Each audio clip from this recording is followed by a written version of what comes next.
بسم الله الرحمن الرحیم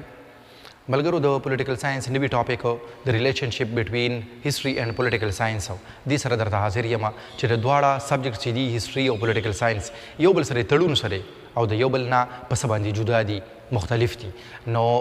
ون بای ون په دې باندې ځان پوهه کوو اول ټول لومړی خبره دا چې د هیستوري آسان ډیفینیشن دا چې هیستوري از د ریکارډ او د پاست ایونټس چې پخوا څوم شوي دي تر پرونه پورې چې څوم شوي دي نو دا هیستوري ده دا مونږ چې د زړې زمانې کې کیسې کوو نو دا ټوله په اصل کې هیستوري ده نو هیستوري خو د زړې زمانې خبرې دي پولیټیکل ساينس چې کوم دی نو پولیټیکل ساينس او د پالیټکس سټډي کوي نو هغه پالیټکس د پاست هم کېدی شي او پالیټکس د نن هم کېدی شي او پالیټکس د سبا هم کېدی شي نو په دې وجه د دواړو یو بل سره تړون جوړېږي او چې کوم پوهه خلک دي او هغه پولیټیکل ساینټسټ هغوی وایي چې پولیټیکل ساينس without history has no roots and history without political science has no fruit چې دا یو داسې ونه ده چې که چېرې د دې هیسټري ته لرې کړي نو جړې دې لرې کېږي او که چېرې د دې نه پولیټیکل ساينس لرې کړي نو بیا به ونه یي خو فروټ پې نه نو دواړه یو بل سره انټر کنیکټډ دي او په اخره کې کنکلوژن کې موږ دا ویلی شو چې بوت کین ناټ بي سپریټډ فرام ایچ ادر نو د دې ګورئ هسټوریکل بیک ګراؤنډ تاریخي پس منظر نو د پولیټیکل ساينس چې کم یو ټاپک موږ وو نو د هغې نه مخکې به موږ د هغې هسټوریکل بیک ګراؤنډ وو او که چېرې موږ د هغې هسټوریکل بیک ګراؤنډ سټډي نه کړو نو موږ په ایکچوال کې په هغې باندې بیا نه شو پوهېدی لکه ګورئ که موږ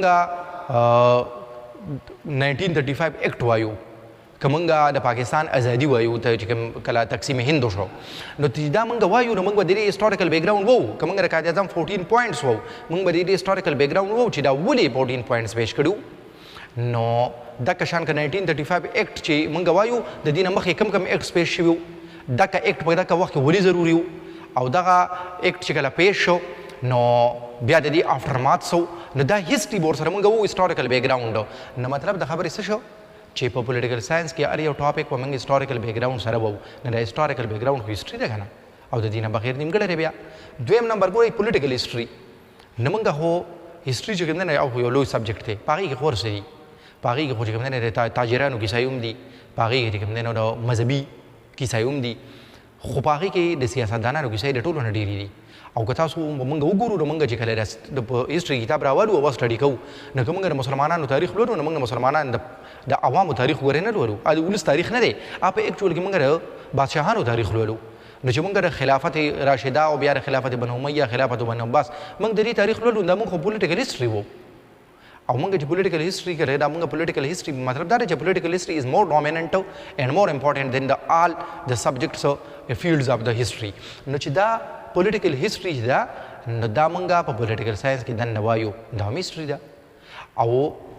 ورپسې چې دی پریزنټ پالیټکس از د فیوچر هسټري دا نن چې کوم پالیټکس کېږي دا به سبا هسټري نو څنګه به اوس هسټري او پالیټکس د یو بل نه جدا کې د نن پالیټکس د سبا لپاره هسټري ده او د پرون پالیټکس نن هغه نه موږ ته هسټري جوړه شوې ده نو ځکه دا دواړه د یو بل نه جدا کېدی نه شي بوت کین ناټ بي سپریټډ فرام ایچ ادر بوت آر انکمپلیټ without each other نو داسې خبره ده اوس د دې ډفرنسز څه دي لکه اکه چې کوم دی نو که چېرې دواړه سبجیکټس بالکل یو شان نو بیا خو یو سبجیکټ و نو جدا جدا ځکه دي چې هسټري ډیلز وذ د پاست پولیټیکل ساينس ډیلز وذ د پریزنټ اینڈ آلسو ډیلز وذ د فیوچر لکه ګورئ هسټري چې کوم دی سره پاست سره د هسټري پریزنټ سره کار شته نن چې لاسې شوي نه دي نه خو هسټري نه ده که نه هغه نن کېږي نه بیا به هغه هسټري کېږي که نه نو د هسټري کار صرف پرون سره دی تر پرونه پورې دی پاست سره دی د پولیټیکل ساينس کار پولیټیکل هسټري چې پکې موږ وو نه دی پاست سره هم کار دی لکه په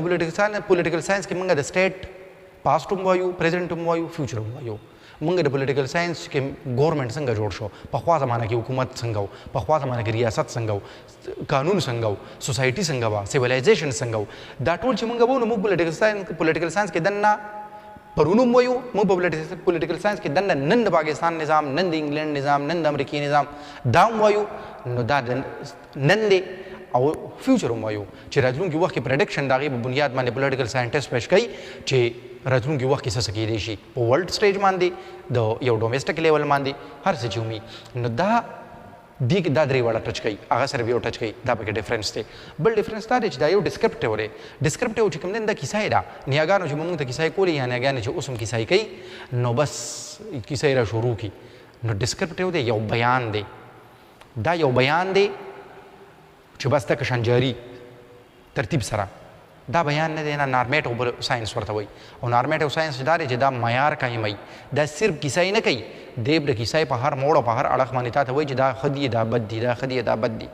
اخره کې کنکلوژن بیا پیش کوي چې اوس دا ما چې کیسه یې کومه وکړه نه دا ښه او که بد لکه مطلب دا دی موږ د جنرال ایوب خان ګورمنټ پیریډ وایو که نه چې موږ د جنرال ایوب خان دور حکومت وایو نه اخره کې موږ کنکلوژن کې دا وایو چې موږ په څه نتیجه باندې ورسېدو آیا جنرال ایوب خان د پاکستان دپاره ښه حکمران ثابت شوی دی او که نه بد حکمران ثابت شوی دی موږ دې کې کنکلوژن راوباسو هسټري صرف تا ته میټیریل درکوي ګوډ اینډ بیډ سره یې کار نشته نه دا پکې ډفرنس دی